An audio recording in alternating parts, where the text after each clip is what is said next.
दोस्तों एक बार फिर से स्वागत है Bikku Bhojpuri news YouTube channel में। आप लोग के बता दें दोस्तों कि राकेश मिश्रा और खेसारी लाल यादव जी के एक डांस वीडियो को लेकर भोजपुरी इंडस्ट्री में इतना ज़्यादा विवाद हो गया है दोस्तों, यानी विरोधियों को इतना ज़्यादा मिर्ची लग गया है। उसी वीडियो को लेकर इस वीडियो में हम बताने वाले हैं दोस्तों, तो वीडियो को पूरा देखिएगा दोस्तों। नमस्कार दोस्तों, हम हैं बिक्कू, आप देख रहे हैं अपना channel Bikku Bhojpuri news.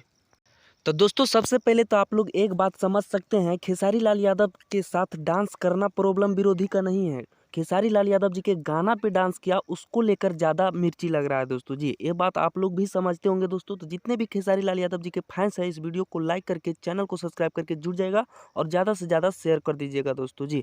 But कोई बात नहीं है दोस्तों, खेसारी लाल यादव जी को कुछ नहीं कर पाएंगे इन लोग विरोध करके। बाकी आप लोग क्या कहना चाहते हैं, अपना राय कमेंट बॉक्स में जरूर लिखे दोस्तों। और खेसारी लाल यादव जी के गाना सुनते रहें। और खेसारी लाल यादव जी के एग्रीमेंट भी खत्म हो गया है दोस्तों। वीडियो लाइक कीजिए, धन्यवाद।